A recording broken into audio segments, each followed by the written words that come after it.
जय मसीह की मेरे प्यारे भाइयों बहनों। जब हम पिता परमेश्वर जी के वचनों पर चलते हैं तो पिता परमेश्वर जी हमारी प्रार्थनाओं को सुनते हैं।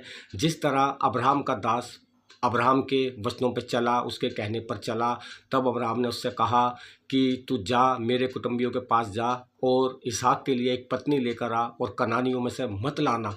वो अब्राहम की बात मानकर और चल दिया।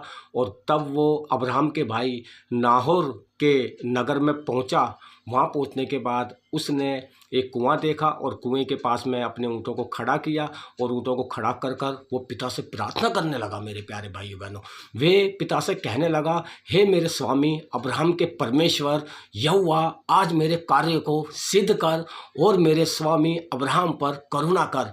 देख, मैं जल के इस सोते के पास खड़ा हूँ और नगर वासियों की बेटियां जल भरने के लिए निकली आती हैं, इसलिए ऐसा होने दे। वो कह रहा है, इसलिए ऐसा होने दे जिस कन्या से मैं कहूँ अपना घड़ा मेरी ओर झुका कि मैं पी लूँ, और वे कन्या कहे ले पी ले, पीछे मैं तेरे ऊँटों को भी पिलाऊंगी।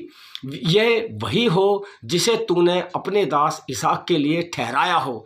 इसी रीति से मैं जान लूँगा कि तूने मेरे स्वामी पर करुणा की है। और मेरे प्यारे भाइयों बहनों, वो प्रार्थना कर ही रहा था और सामने से क्या देखा, रिबका आ रही थी और रिबका ने उससे आकर वही बातें बोली जैसा उसने प्रार्थना की थी। मेरे प्यारे भाइयों बहनों, पिता परमेश्वर ने अब्राहम के दास की प्रार्थना सुनी और उसके कार्य को सिद्ध किया। और मेरे प्यारे भाइयों बहनों, वो पत्नी अब्राहम के बेटे इसहाक के लिए रिबका को लेकर अब्राहम के पास आ गया। पिता आप सभी को इन वचनों के द्वारा बहुत बहुत आशीष दे, प्रभु यीशु के नाम में, आमीन।